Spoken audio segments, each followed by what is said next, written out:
Good morning, children. Our today's topic in continuation, the first chapter of biotechnology, separation and isolation of DNA fragments. Separation and isolation of DNA fragments. So, by observing the previous video or by watching previous video, it is very much clear that the same restriction enzyme is used to cut the source of the DNA which is being obtained from the source and the plasmid DNA. The plasmid DNA here it is been cut by the same restriction enzyme, and this is the source DNA which is also been cut by the same restriction enzyme, and that way the various fragments of the DNA are formed.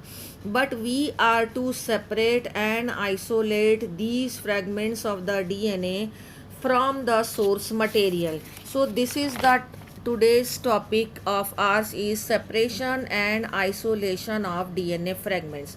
First I am explaining you here, then I will show you it in the book. The process of separation of DNA segment is an isolation of DNA segment.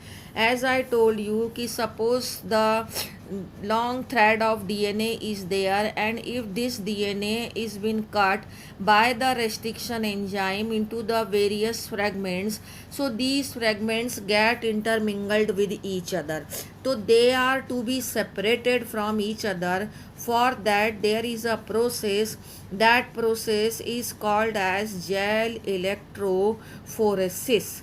Gel electrophoresis is the name of the process which we are here discussing. So in this process, actually first of all there is a gel which is been taken as a electrolyte, and that or a matrix. So this matrix is actually made up of agarose gel. This matrix is actually made up of agarose gel, and this agarose gel is obtained from the seaweeds. It is a polymer of, you can say, and it is a polymer which is being extracted from the seaweeds. Now what is there in this matrix, actually the DNA fragments are to be taken. These DNA fragments are all to be taken in this matrix. Now in this electrophoresis method there is a anode, and this anode is, you know, that always it is a positively charged. Okay, many one cathode can also be there, but we are mainly concerned with the anode. So this is anode which is positively charged. We also know that the DNA is having the negative charge. DNA fragments are negatively charged molecule, and they can be separated by forcing them to move towards the anode under an electric field through a medium matrix. So here a electric field will be generated, and these DNA fragments, as they are negatively charged, so these DNA fragments will be forced to move towards the anode in the agarose gel. So this process is called as electrophoresis. In this process, what effect will work, that effect is called as sieving effect. In sieving effect, what actually is to be seen, that this agarose gel is actually a porous material, so that the DNA fragments will pass through these pores, and once they will pass through these pores, so their arrangement in the agarose gel will be like this. The smallest segments will be at the farthest position, and the largest segments will be there at the nearest position. Here it is written a typical agarose gel electrophoresis showing migration of undigested lane 1 and digested set of DNA fragments. The meaning of undigested and digested is not written in the book, but I am explaining you. If DNA fragments are being cut at randomly, and they are produced by cutting or by any other method but not by the restriction enzyme. So these fragments are the mixture of different sizes, then they are called as undigested DNA segments. But if they are being cut by the restriction enzyme, then they will be cut at the specific position and they all will be of the same size, then those are called as digested segments of the DNA. Now here they have shown that this lane 1, as they are representing the undigested segments, and lane 2 to 4 is of the digested segments. So this is the categorization on the basis of digested and undigested, but this is the categorization that smallest segments are at the farthest position and largest segments will be at the nearest position. I am going to show you the description in the book also. So this is called as sieving effect. Now the sieving effect is over, as I have shown you in the book. So these DNA segments are to be observed now. So how it will be observed? They will be stained. So this process, next step is called as staining. So they will be stained by ethidium dibromide. The name of the chemical by which they will be stained is called as ethidium dibromide. They will get the color of the ethidium dibromide, and after that they will be exposed by ultraviolet radiation.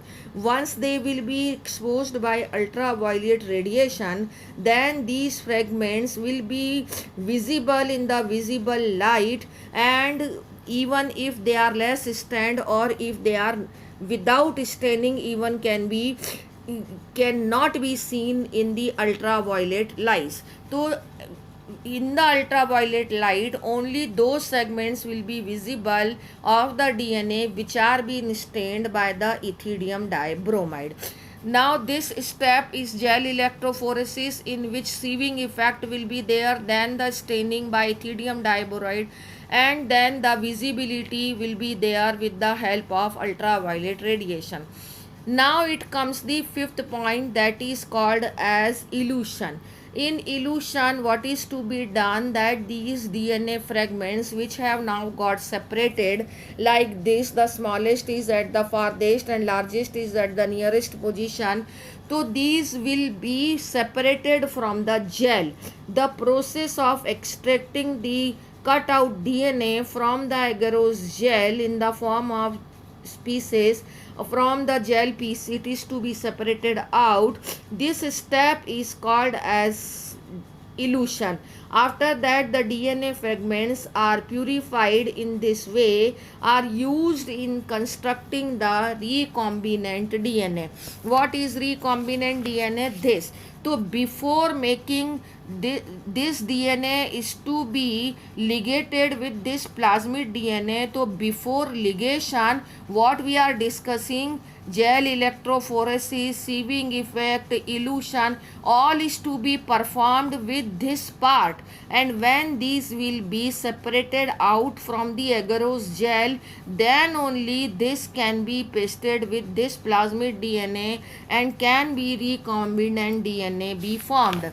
So this all is being explained here. Now what I have explained you there on the board is being explained here, that process of separating and isolating the DNA fragments is called as gel electrophoresis. DNA fragments are negatively charged. Here we will take a agarose gel as a matrix in which there will be a anode. So the DNA which are negatively charged will now force towards the anode on the basis of their sizes, and thus this is called as sieving effect provided by the agarose gel. Hence the smaller fragment size will be the farther it moves, and the largest will be the nearest it moves. Then it comes the staining by the ethidium dibromide and visibility by ultraviolet radiation. If they will not be stained, then without staining they will not be, cannot be seen. After that it comes, once it will be exposed to ultraviolet light, they will be visible. After that, we are to separate these visible DNAs from the agarose gel. This process is called as elution. Once they will be separated from the agarose gel, then these DNA fragments are now purified and can be used to construct the recombinant DNA.